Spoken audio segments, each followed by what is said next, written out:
Saludos iglesia, Dios les bendiga, bienvenidos a su clase Escuela Dominical aquí por YouTube y por Facebook y por cualquier otro medio que usted se esté conectando. Gracias por conectarse, gracias por ser parte de nosotros y vamos a entrar en materia. ¿Qué les parece?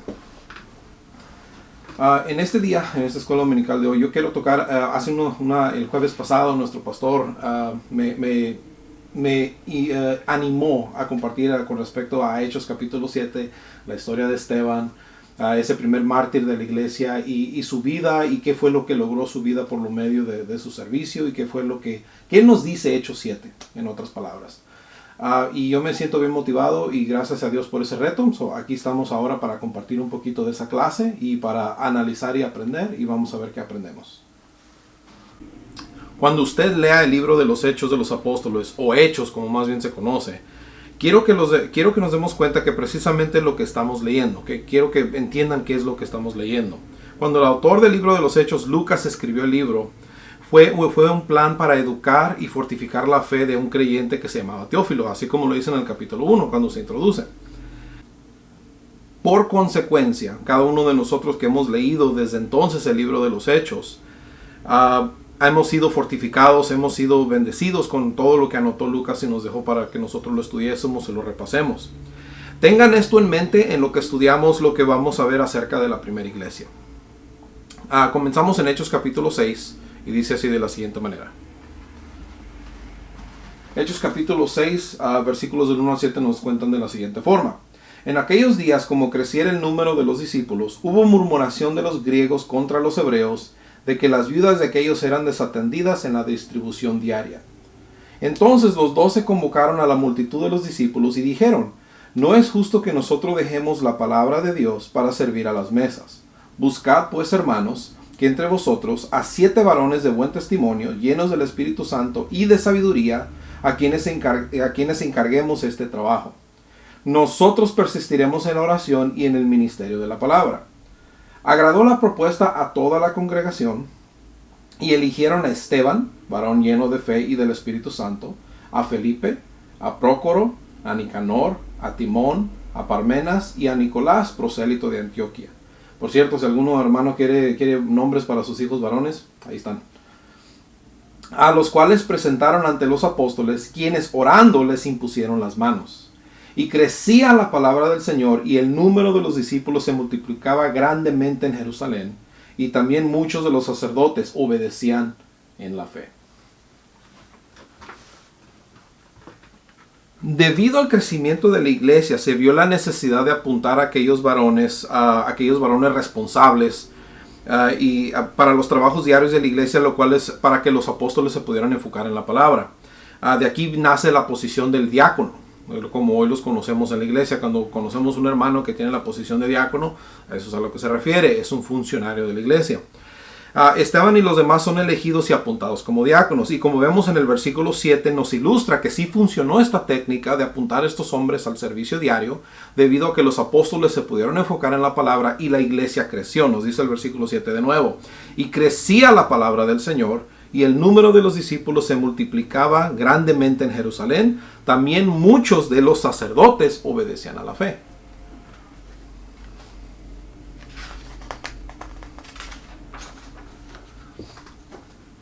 Y aquí quiero presentarles a Esteban.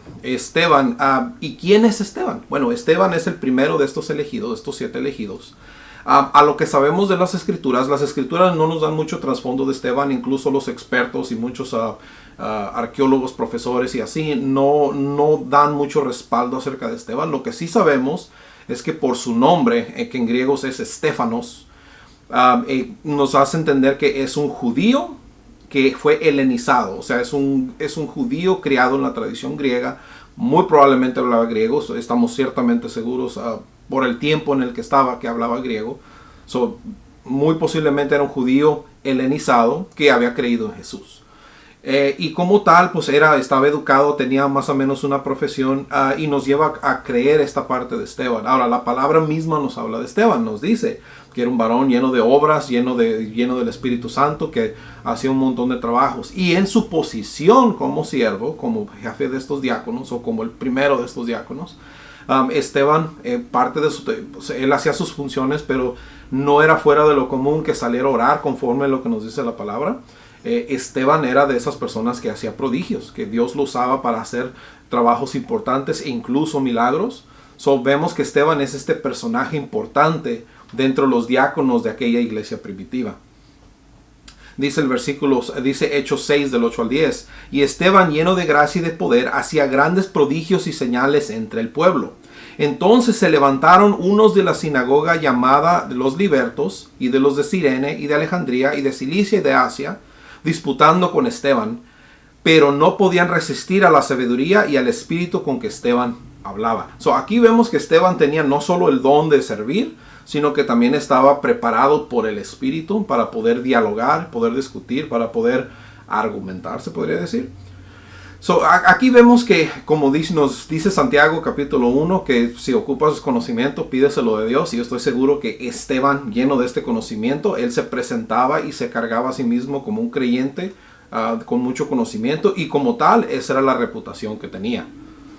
Aquí es donde tenemos un punto de conflicto. Que como crecía la iglesia de Cristo, vemos que Esteban era de gran influencia, de enseñanza y de oratoria, y no estaban contentos los integrantes de las sinagogas locales con lo que hacía Esteban.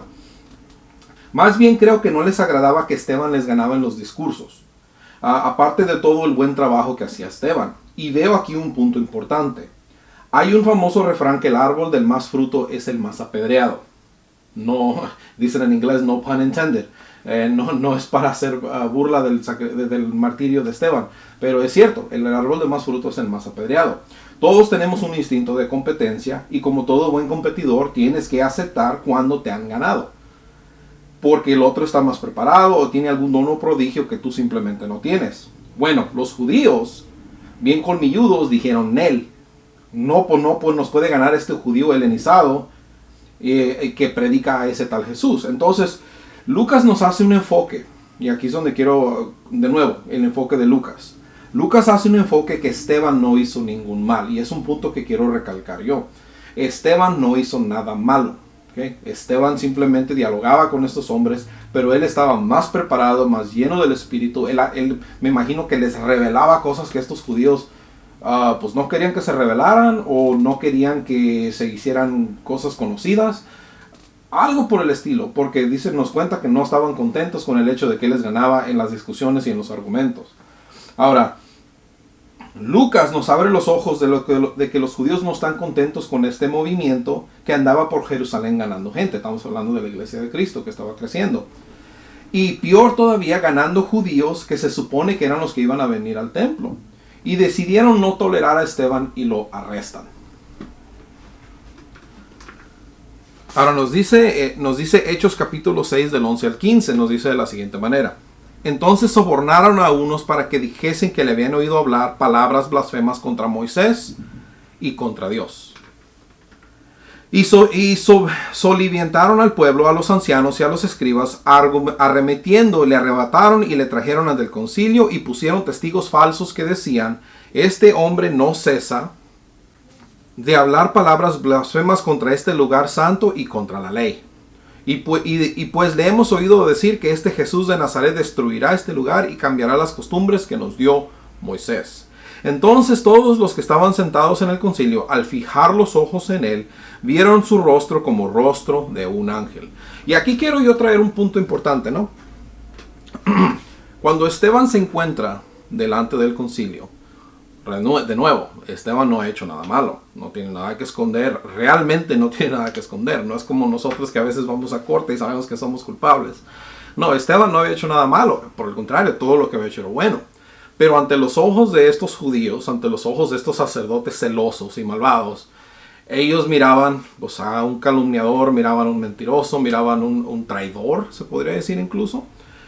Y pues no lo miraban con agrado. Y Esteban tranquilamente está delante de este concilio. Esteban no está preocupado. Y aquí quiero hacer como les decía, un punto importante. Esteban sabe que no se trata de él. Se trata del mensaje del evangelio. Se trata de que estas personas necesitan escuchar el mensaje, guste o no les guste. esta gente va a tener que escuchar, porque la defensa de Esteban, cuando ustedes ven, es casi todo el capítulo 7 del libro de los Hechos. Y en su defensa, Esteban hace algo interesante. Esteban no se defiende a sí mismo. Por lo contrario, él decide defender la posición de la iglesia ante estos judíos, quienes nunca han sido realmente obedientes a Dios. Y él decide traerles esta verdad y con eso monta su defensa. Ahora, se trata de que estamos lidiando con gente muy necia, muy terca. Obviamente eran sus costumbres, era como ellos vivían. Vivían, porque no vivían solo de eso, sino que extorsionaban al pueblo. Jesús nos dice en Juan 15 del 18 al 19, si el mundo os aborrece, sabed que a mí me ha aborrecido antes que a vosotros. Si fuereis del mundo, el mundo amaría lo suyo, pero porque no sois del mundo, antes yo os elegí del mundo, por eso el mundo os aborrece. Entonces Jesús de antemano les había dicho a sus discípulos, y estoy seguro que Esteban sabía esto, si estaba lleno del Espíritu estoy seguro que lo sabía, de que si aborrecieron a Jesús, él no era ninguna excepción. O sea, él sabía que él también le iba a tocar algo de maltrato, algo de tortura, algo de envidia, algo de odio de parte de su propio pueblo. Ahora, se trata de que está lidiando con corazones endurecidos, egoístas, muertos dentro de cada uno de sus miembros del concilio. Se trata de un mundo que no tolera el bien porque los hace ver mal a ellos. Esteban escoge su defensa muy bien y los acusa, y no los acusa por haberle arrestado, los acusa por injustos, los acusa por malvados por malvados que nunca han sabido ser obedientes a Dios, que ha sido tan bueno con ellos. Todo el capítulo 7 es la defensa de Esteban, y en cada sección que toca se trata de un pueblo desobediente que por su maldad no puede ser fiel a Dios. Y cierra su defensa con el versículo 51. Ahora, cuando usted repase, por ejemplo, note las pausas que hace Esteban. Llega al final del primero y dice, y los hermanos de José se levantaron en contra de él y lo vendieron. O sea, porque no toleraron la justicia. Regresa después a Moisés y habla de cómo cruzaron el desierto y el pueblo luego se queja. Y es cuando al final Esteban llega al famoso versículo 51, donde él los ataca ahora sí, los enfrenta, ya habiéndoles revelado que ellos nunca han sido justos, ni fieles, ni buenos, y les dice de la siguiente manera. Y con esto obviamente él gana su sentencia de muerte. Duros de cerviz y incircuncisos de corazón y de oídos, vosotros resistís siempre al Espíritu Santo. Como vuestros padres, así también vosotros. ¿A cuál de los profetas no persiguieron vuestros padres? Aquí hace un buen punto. Y mataron a los que anunciaron de antemano la venida del justo, quien vosotros también ahora habéis sido entregadores y matadores. Ahora dice así, vosotros que recibiste la ley por disposición de ángeles y no la guardasteis. Oyendo estas cosas se enfurecieron en sus corazones y crujían los dientes contra él. O sea que estaban tan enojados que hasta remolían los dientes. Tan enojados estaban. Ahora, pero Esteban, lleno del Espíritu Santo, puestos los ojos en el cielo, vio la gloria de Dios y Jesús que estaba a la diestra de Dios, y dijo, he aquí veo los cielos abiertos y al Hijo del Hombre que está a la diestra de Dios. Entonces ellos, dando grandes voces, se taparon los oídos y arremetieron a una en contra de él. Habiéndolo sacado del pueblo, la historia continúa, y echándole fuera de la ciudad, le apedrearon. Y los testigos pusieron sus ropas a los pies de un joven que se llamaba Saulo y apedreaban a Esteban. Ahora yo quiero que usted se imagine, ¿no? Una muerte a pedradas, piedras del tamaño del puño de uno. No es una muerte agradable. Obviamente es una muerte extremadamente dolorosa. Yo me imagino a Esteban tratando de pararse y las pedradas lloviéndole. Algunas le daban, algunas no, pero con las que te daban era suficiente para el daño que no te hicieron las que te erraron. Y yo me imagino que pues aquel dolor terrible físico que él sintió, pero al mismo tiempo vemos una paz en Esteban, porque Esteban no les carga este pecado a ellos mismos. Él sabe que están haciendo mal, pero miren la actitud de Esteban. Y aquí quiero traer un punto, y creo que aquí es donde mi pastor me retó. Jesús, cuando Jesús fue crucificado, Jesús dijo lo mismo: Padre, perdónalos que no saben lo que hacen. Mientras él invocaba y decía, dice la palabra aquí respecto a Esteban, Señor Jesús, recibe mi espíritu, y puesto de rodillas, porque me imagino que ya le habían dado un par de buenas pedradas, clamó a gran voz, y estos mientras le están arrojando piedras: Señor, no les tomes en cuenta este pecado. Y habiendo dicho esto, durmió. Ahora, dos cosas. ¿Okay? La muerte de Esteban, uno puede decir, híjole, pues se nos murió el hermano Esteban. Sí, se nos fue. Claro que sí, pues obviamente pues, el que se va a morir no le queda más que morirse, ¿no? Pero vemos que Esteban, su muerte no es un hecho así en vano. Es un hecho que tiene resultados muy positivos. Tenemos que ver la luz al final del túnel y entender que Esteban sabía que su muerte iba a servir para algún bien. Él a lo mejor ni idea tenía de lo que estaba pasando, pero en su comportamiento fiel, yo estoy seguro que se grabó en la mente de algunos de los que estaban ahí presentes, y se les quedó grabado el hecho de que este hombre en realidad no hizo ningún mal. Lo apedrearon nomás por el coraje que le tenían. Y aquí es donde yo quiero traer un punto importante, ¿no? Esteban ciertamente murió.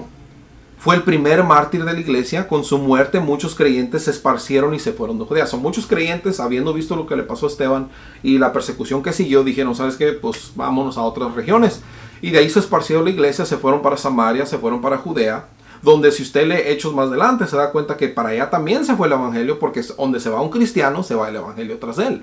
Porque el cristiano pues obviamente va a vivir su vida cristiana, va a hacer obras, va a darle comer a sus vecinos, va a orar, Dios va a orar por medio de esta persona para que otros lleguen a la fe. Pues sucede, justamente leemos después que Samaria y Judea son dos provincias donde fueron Pedro y Juan a ver qué estaba pasando y para asistir a Felipe, y luego después en otras regiones con de nuevo Felipe y otros hermanos que se esparcieron. Ahora, se esparcen hacia Samaria, Antioquía, Damasco, Cesarea. De hecho, Saulo de Tarso, el famoso Pablo, como lo conocemos después por su nombre romano, él iba camino a Damasco cuando tiene ese encuentro con Jesús. Y quiero traer este punto, ¿ok? Uno de los testigos a la muerte de Esteban, uno de los jóvenes que estaba de acuerdo con su muerte, era este mismo Saulo de Tarso. Y Saulo ahí estaba sentado, ahí estaba parado. Él cuidó la ropa de los que se quitaron las túnicas para poder arrojar las piedras. Él cuidó las ropas de ellos, en lo que ellos apedrearon a Esteban. Él vio a Esteban morir. Y miren, para que vean que al final Esteban fue el victorioso. Esteban logró algo importante con su muerte.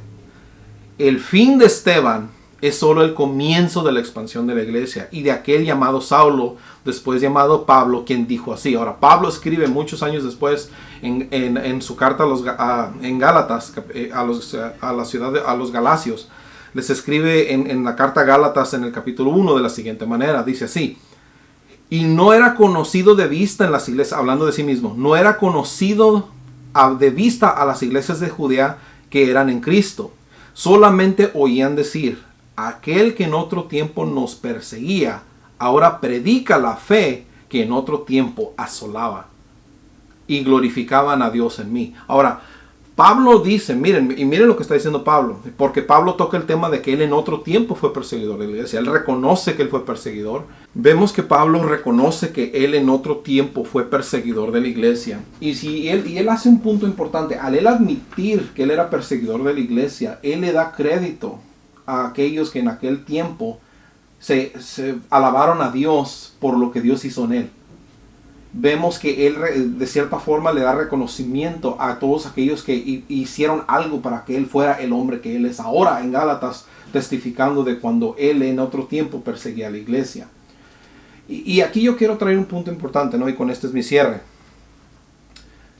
Es el llamado para todos nosotros acordarnos que Esteban, al hacer el bien, logró mucho más de lo que él hubiera logrado quizás incluso en vida. O sea que Esteban, con su vida y con su muerte, así como nuestro Señor Jesucristo, o sea, imitando a Cristo, él logró bastante. Estamos hablando que en su vida hizo el bien, ministraba a la iglesia, hacía prodigios, hacía milagros, hacía trabajos, oraba, daba clases, o sea, era todo un creyente. Pero vemos que cuando llega el tiempo del final de su vida, el final de su vida en realidad es el comienzo del crecimiento de la iglesia. So, tenemos que de cierta forma no ver la muerte de Esteban como algo triste. Nosotros los cristianos, recuerden, no vemos la muerte como algo triste. Cuando nosotros se nos acaba nuestro tiempo aquí, es el comienzo de nuestro tiempo allá. So, lo vemos de esta forma. Esteban, en realidad, su vida se puede resumir de la siguiente forma. Esteban hizo el bien, predicó a Cristo, y con su muerte alabó a Dios, ganando aún a sus enemigos. Ese es el resumen de esta clase. Nosotros tenemos el deber de hacer el bien, predicar a Cristo, y con nuestra muerte aún ganarnos a aquellos que se pueden considerar nuestros enemigos. Esa es la meta, esa es la tarea, eso es lo que nos enseña Esteban. Hechos 6, 7 y 8 son de esos versículos donde ves el cambio drástico que trae este martirio de Esteban a la iglesia. Y es importante, mis hermanos, porque sin ese evento no hay crecimiento de la iglesia. Todo crecimiento tiene que venir del final de algo. Y qué precioso que nuestra vida al final dé luz a algo bueno, a algo nuevo y a un crecimiento que hasta la fecha no se ha detenido. Mis hermanos, gracias por conectarse, gracias por ser parte de nosotros. Por favor, dejen sus comentarios, mándenos sus preguntas, denos un like y cuando tengan tiempo, revisen las demás clases que tenemos online. Dios les bendiga y que tengan muy buenas tardes y muy buenas noches. Hasta luego.